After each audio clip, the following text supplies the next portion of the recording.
Hello everyone. हर student जो chartered accountancy का कोर्स कर रहा है वो एक सब्जेक्ट से बड़ा परेशान रहता है, ऑडिटिंग। कि सर ऑडिटिंग पढ़ रहे हैं, समझ ही में नहीं आ रहा, समझ गए तो याद नहीं रह रहा, याद कर लिए तो हम एग्जाम में लिख नहीं पा रहे, नंबर नहीं आ रहे हमारे। मैं आपको बता देता हूँ कि ऑडिट सब्जेक्ट में अगर 60+ चाहिए, 60+ तो बड़ी बात बोल दी मैंने। अगर आपको पास भी होना ऑडिट में ना, चाहे इंटर या फाइनल, आपको ये 3 चीज़ें करनी एकदम कंपलसरी, मतलब इसमें कॉम्प्रोमाइज़ हो ही नहीं सकता, अनकॉम्प्रोमाइजेबल। नंबर 1 है कॉन्सेप्ट्स। याद रखो, ऑडिट कोई हार्डकोर वैसे थ्योरी सब्जेक्ट नहीं है, it is a practical subject जो हम लोग को जाके करना पड़ता है। हम चार्टर्ड अकाउंटेंट से जो बातें ऑडिट सब्जेक्ट में लिखी हैं वो हम लोग रियल लाइफ में एग्जीक्यूट करते हैं। तो in a way it is the most practical subject. Sums वाला प्रैक्टिकल नहीं, बट प्रैक्टिकली एप्लीकेशन वाला सब्जेक्ट। तो सबसे ज़रूरी है नंबर 1 मैं आपको बता रहा हूँ, कंसेप्ट। कंसेप्ट नहीं है तो स्टेप नंबर 2 नहीं हो सकता, स्टेप नंबर 3 भी नहीं हो सकता। एक सीक्वेंस है। स्टेप नंबर 1 है कॉन्सेप्ट्स। स्टेप नंबर 2 होता है सर कॉन्सेप्ट्स के ठीक बाद मेमोरी ट्रिक। बिकॉज कंसेप्ट तो हम समझ गए, बहुत अच्छे समझ गए, पर हमें ये भी डर है कि सर वहाँ जो इतनी सारी बातें लिखी वो हम कैसे एग्जाम में लिखेंगे। तो मेमोरी ट्रिक्स या मेमोरी टेक्निक्स बहुत ज़रूरी ऑडिट सब्जेक्ट में। अब वो चाहे डायग्राम के फॉर्म में हो, चाहे हाइलाइटर के फॉर्म में हो, चाहे समरी चार्ट के फॉर्म में हो, किसी भी फॉर्म में हो सकता है, निमोनिक्स के फॉर्म में, पर मेमोरी टेक्निक्स चाहिए। और ये दो कंसेप्ट और मेमोरी टेक्निक के बाद तीसरी सबसे इंपॉर्टेंट चीज आती है exhaustive question answer solving including MCQ. याद रखना कि 30 मार्क का एमसीक्यू गेम चेंजर हो सकता है ऑडिट सब्जेक्ट में, जो तुमको हाथों हाथ 60+ करवा सकता है। तो एग्जॉस्टिव एकदम क्वेश्चंस होने बहुत जरूरी है कि सब प्रकार के क्वेश्चंस हमारे किए हुए। और क्वेश्चंस पढ़ने से क्या होता है ना, हमें समझ में आता है कि जो भी हमने समझा है या याद किया है मेमोरी टेक्निक के द्वारा, उसको हम एग्जाम में लिख पा रहे हैं, अप्लाई कर पा रहे हैं कि नहीं, क्वेश्चन आंसर के सिनेरियो में डालकर। और ऑडिट के क्वेश्चन आंसर जो होते हैं ना, वो लॉ की भांति नहीं होते। जैसे लॉ में जब कोई क्वेश्चन आंसर आता है तो आपको पता है, पहले सेक्शन लिखो, फिर एनालिसिस कंक्लूजन लिखो, लाइक दैट। ऑडिट वैसे वर्क नहीं करता, ऑडिट में सेक्शन नंबर्स नहीं होते। ऑडिट के आंसर्स भी अगर आप देखोगे सजेस्टेड के, तो वहाँ ऐसा नहीं होता कि पहले थ्योरी हो गई फिर एनालिसिस कंक्लूजन, वो सर मिक्स होकर चलता रहता है। It's like a long answer जहाँ सब कुछ इंटरट्वाइंड है। तो तीसरा क्वेश्चन बैंक। तो मैं फिर से दोहरा दूँ 3 चीज़ें, कॉन्सेप्ट्स, मेमोरी टेक्निक्स और क्वेश्चन बैंक। अब मैं आपको शो करने जा रहा हूँ, ठीक है। This is the latest new batch of audit, latest batch. इस ऑडिट के बैच में 2 पुस्तकें हैं।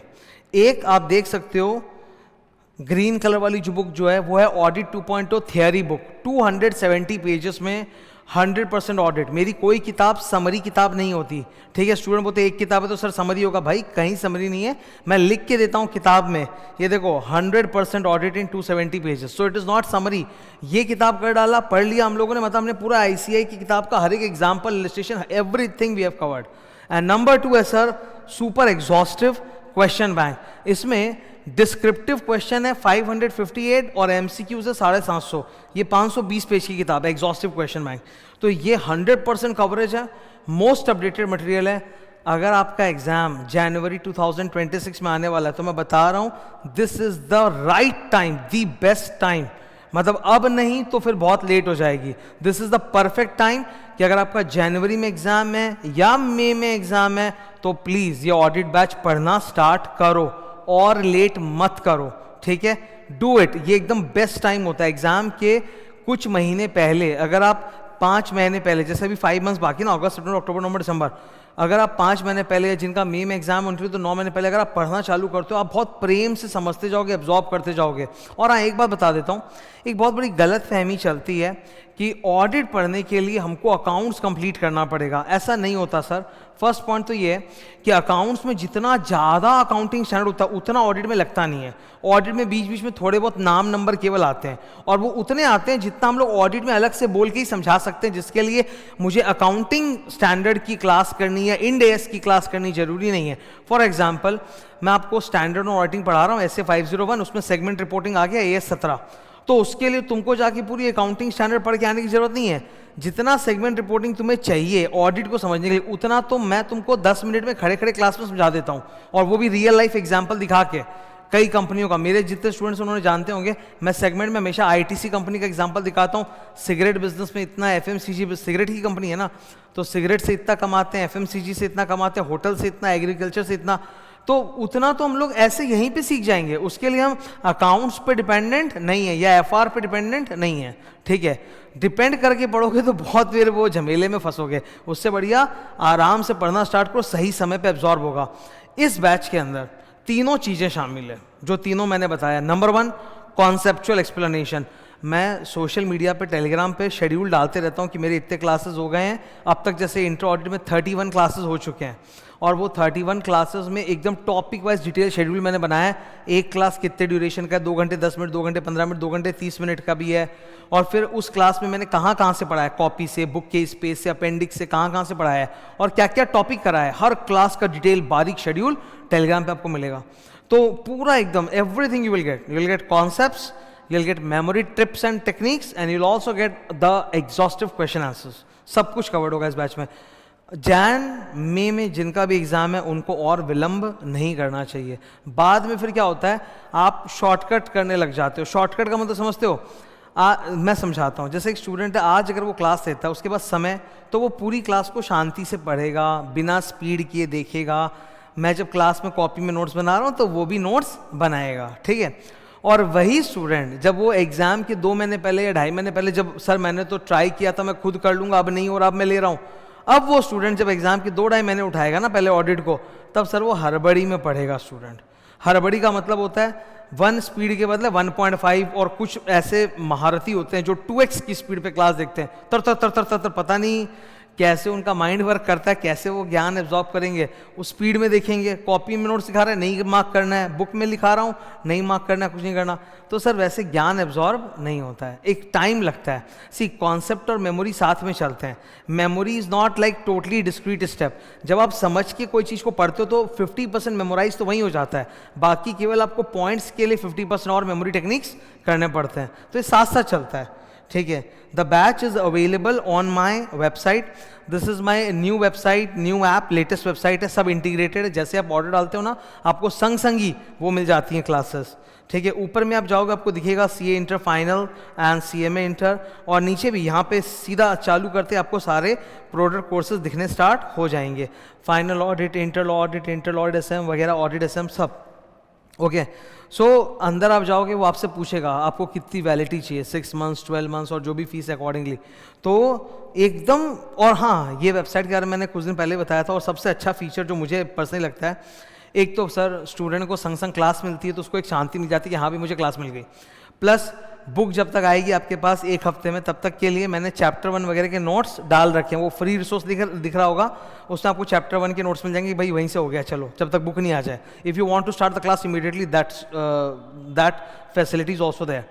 फिर MCQ टेस्ट, बहुत सुंदर डैशबोर्ड बनाया हुआ है, चैप्टर पढ़ो, संग संग MCQ टेस्ट देते जाओ, मजा आ जाएगा एकदम। 750, मैं बोल रहा हूँ MCQ तो गेम चेंजर है एग्जाम के लिए।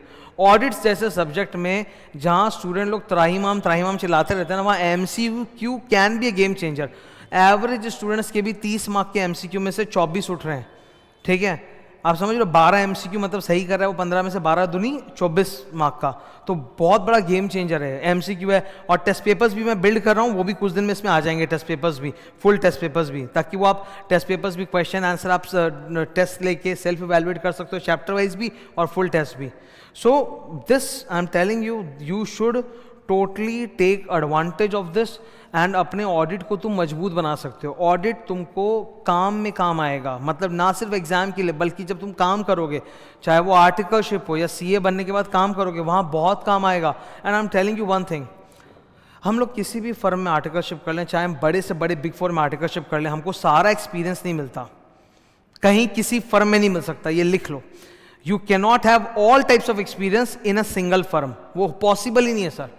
लेकिन जब आप इस तरह से ऑडिट पढ़ते हो ना, आपको 100% हर चीज़ का एक्सपीरियंस मिलता है। वो फ़र्क है, पढ़ने पढ़ाने में और प्रैक्टिकल एक्सपीरियंस में फ़र्क होता है। पढ़ते वक्त क्या होता है, हमें 100% ज्ञान सीखने को मिलता है, जबकि आप प्रैक्टिस में जब जाते हो तो ज़रूरी नहीं कि जो 100% आपने सीखा वो सारा का सारा काम आए। दूसरी बात है, पढ़ते वक्त हमको वो ज्ञान बहुत जल्दी और कम समय में सारा का सारा मिल जाता है। आर्टिकलशिप में या रियल लाइफ में वही धीरे धीरे रगड़ते रगड़ते काम करने को मिलता है। लेकिन एक फ़र्क और भी है, एक एडवांटेज भी है। जब रियल वर्ल्ड में हम काम करते हैं तो हम एक ही चीज़ को पकड़ के पूरा गहराई से काम करते हैं, तो वहाँ पे उस पर्टिकुलर चीज़ की बहुत डीप नॉलेज होती है। जो पढ़ाई में नहीं होती। पढ़ाई में सब कुछ पढ़ना है पर थोड़ा थोड़ा पढ़ना है, एक चीज़ को पढ़ के डीप नहीं जाना है। रियल लाइफ में एक चीज़ को पढ़ के पूरा डीप जाना पड़ता है, वो होता है। तो पढ़ाई का भी अपना महत्व है और काम का भी अपना महत्व है, और ऑडिट जैसा सब्जेक्ट आपको दोनों में सेटिस्फाई करेगा। मतलब you will feel close to the CA profession. आज के दिन पता है क्या हो रहा है, मैक्सिमम स्टूडेंट जो चार्टर्ड अकाउंटेंसी का कोर्स करते हैं उनके लिए chartered accountancy is not chartered accountancy, it is just a degree for them to get a job in the corporate career. कि भैया मेरा कॉर्पोरेट करियर सेट हो जाए, मेरे आई विल वॉक मतलब ट्रैवल फास्टर और move upward in the corporate ladder, that's all. उनके लिए सीए कोर्स है कि कौन सा कोर्स है डजंट मैटर, उनको बस एक डिग्री चाहिए ताकि जॉब मिल जाए। और जब तुम ऑडिट में पारंगत होते हो ना तो you feel close to the chartered accountancy itself, ठीक है। एक डॉक्टरी की पढ़ाई करने वाला जो विद्यार्थी होता है ना, जो डॉक्टरी की पढ़ाई करता है, वो डॉक्टरी की पढ़ाई इसलिए करता है कि नौकरी लग जाए मेरी कॉर्पोरेट में, नहीं, वो एकदम क्लोज टू हिज प्रोफेशन होता है कि मेडिकल क्या होता है, मैं पेशेंट का इलाज कैसे करूं। चार्टर्ड अकाउंटेंसी के सबसे करीब सब्जेक्ट जो तुमको सीए के करीब लेके आएगा, you will be an alignment with the course that you have taken, कि यही तो काम हम करते हैं जाके क्लाइंट लोग का, चाहे वो हम किसी बड़े सीए फर्म के अंदर करें या चाहे हम किसी कंपनी में जाके अकाउंट्स टैक्स फाइनेंस का काम करें। मतलब you are in alignment with your profession. When that happens, magic होता है करियर के अंदर।